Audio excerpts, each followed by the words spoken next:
खुशी अच्छे नमस्कार नमस्कार। पुष्पा आमर गंजाम जिले में एवं नयागढ़ पुरी साधारणतः दंडनाच हुए। ए दंडनाच लोक मैंने मानसिक करी कहीं करती ये दंड नाच करती लोकंकर असंभव काम सब संभव होगापाई एवं निज पुओ झीर आयुष होगापाई कुसुना धान गजा हम एमती सब विभिन्न प्रकार आशा को लेकिन दंड कामना पालन करती दुआर मानक रखती पूजा विधि करने सत कथा आज आम गंजाम जिले में प्रायतः दंडनाच 300 कुंजा बा पाटी 300 कंठस्थली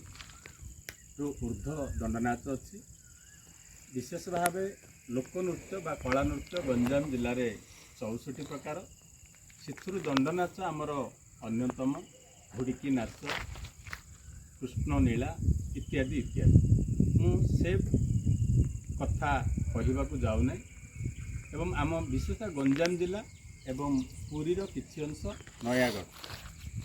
लोक माने जमती पुष्पा कहले जे कुसुना धान गजा हुए बा असंभव काम संभव हुए बा अपुत्रिक नारी प्रदान पाए एवं निर्धनी धनी हुए ए आशा परंपरा नहीं भय बा भक्ति द्वारा दंडनाच करती एवं ताहा 13 दिन यह एक व्यावसायिक प्रक्रिया रे जाई एटा मु कहूनी ताहा 21 दिन को अवतरण करुछंती एवं 21 दिन आर समाज को मोर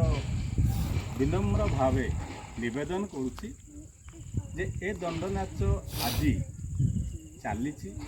एवं ता नाच ठीक तांकर जो उद्देश्य करुଥିଲେ ताहा आज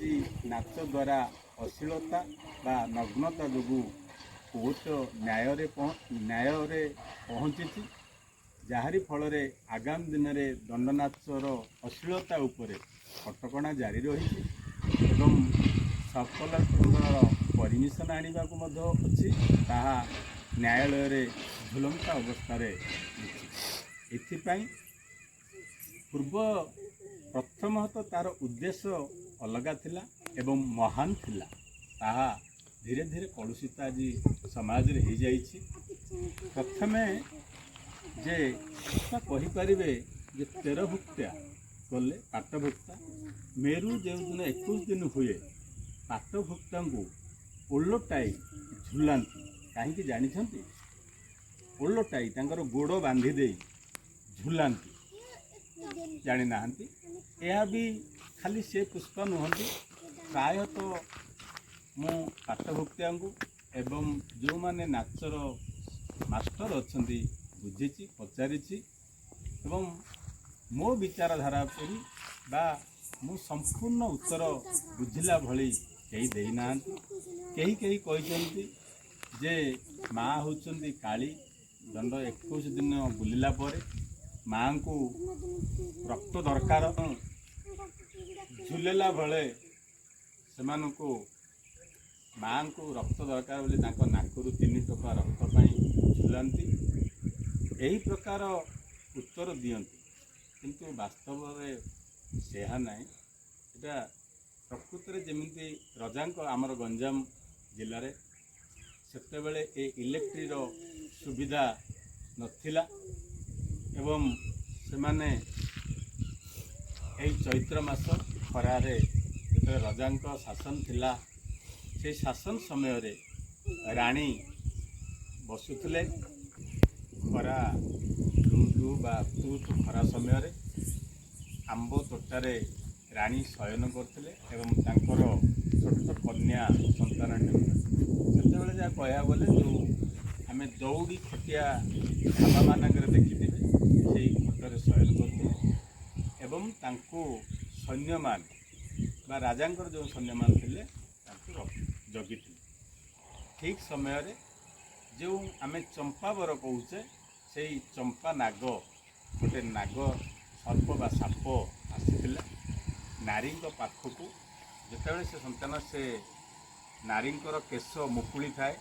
से खटरू तल पर्यंत लगी थाए से केश पर्यंत सापटी चढ़ी गला बेले काले रानी किसी अघटन घटव से उद्देश्य जो 13 जन सैन्य चारिपटे जगिले एक सैन्य से नारी आमर रानी पाखक जाई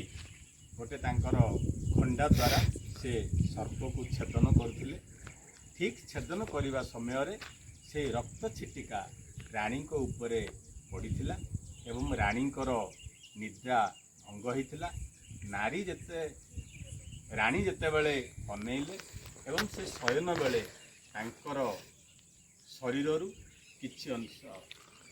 लुगा खसी जाइथिला एवं नारी रानी अनेला बेले देखिले सैन्यटी निकटतर अछि। रानी से ही कथा को क्रोधान्वित होई राजा को जनइले एवं राजा अन्य रूपरे कथा को बा अन्य भावरे भावना कले एवं राज दरबार डाकी से ही जी साप को मारी रानी की रक्षा करथिले से सैन्य को बा से दरबार जी थिले तांकु से सुली दंड बा प्राणदंड मृत्युदंड देथिले एवं ए कथा को ए 13 जन जवान बा सेतबेलर राजांकर सैन्य माने निराट जो पाटी चुप करी नीरवता रही ताकू सहे करि जाइथिले। ए कथा बहुत दिन रहिलानी जेमिति कहउचंती वाद्य यंत्र सहस्र बा 100 कोश तुंड बाइद सहस्र कोश। यही कथा धीरे धीरे राज परिवार रे प्रकटन हला। धीरे धीरे लोक माने जानिले जे जे जीवन देई बा जीवन को साप संग संघर्ष करी रानी को रक्षा कले रजा तांकू ओल्टे दंड देले। ये कथा राज परिवार को आसिला सेते बेले रजा माने कथा ही पुणी राज दरबार बसिला। तेणु प्रजा बल होची आमे गणतंत्र रे मध्य आज गणतंत्र आ गण ले लोक तंत्र ले शासन। गणतंत्र शासन जमी गण लोक माने श्रेष्ठ सेते बेले माने प्रजा माने लोक माने श्रेष्ठ तांकर राय देइथिले जे महाराजा जो भूल कले से ही कथा को 13 दिन बुली बुली गाँ गाँ रे खरा रे बुली ये सत्य कथा को कहिबे एवं रजा को तो नुआ दंड दे पारेनी ओलटाई जो मेरु रे आमे ओलटो जे से जो दोष करथिले से दोष को पुणी मु ओलटा ग्रहण कली बोली तांकर मेरु उपचेकरी मुंड तड़कू करथिले। ए कथा को 13 दिन बुलिबा पाई से 13 सैन्य जोगु 13 भुक्ता एवं राजा को 8 भुक्ता जो चंपा वर धरी बुलुचंदी जो नाग ना थिला चंपा नाग एवं दुहुड़ा झुणा मारुचंदी सेते बेले ए जो आलोकर विद्युतर सेते उन्नतिकरण हो नथिला। तेणु से न्याय जाली बुलिबा भितरे गाँ गाँ रे प्रचार कले एवं सत्य को उन्मोचन कले। ए भूल को रजा स्वीकार कले जे आमे एमिति भूल करिया जोगु मु दंडित होउची। ए कथा समाज रे धीरे धीरे बड़ी दंड चढ़िया चढ़ियाणी नाच ठू बढ़ी बढ़ी आज आमर दंड नाच रे उल्लग्नता आड़कू जाइछि एवं खर्चा व्यावसायिक लक्षाधिक टंका लोक खर्च करुचंदी मानसिक करुचंदी से उत्सुना धान गजा हुए कि असंभव काम संभव हुए कि अपुत्रिक नारी पुत्र पाए। मो विचारधारे मु देखिना या संभव कि असंभव आपण मानकर विचार किंतु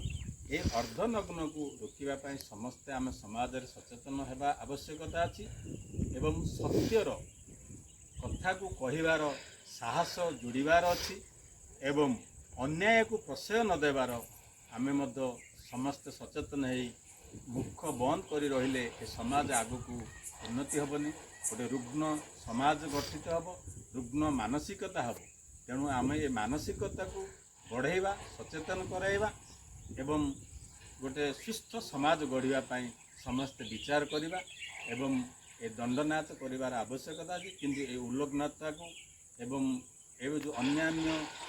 विभिन्न प्रकार लोक आनी ଲକ୍ଷାଧିକ ଟଙ୍କା ଖର୍ଚ୍ଚ କରି ତାକୁ ରୋକିବାକୁ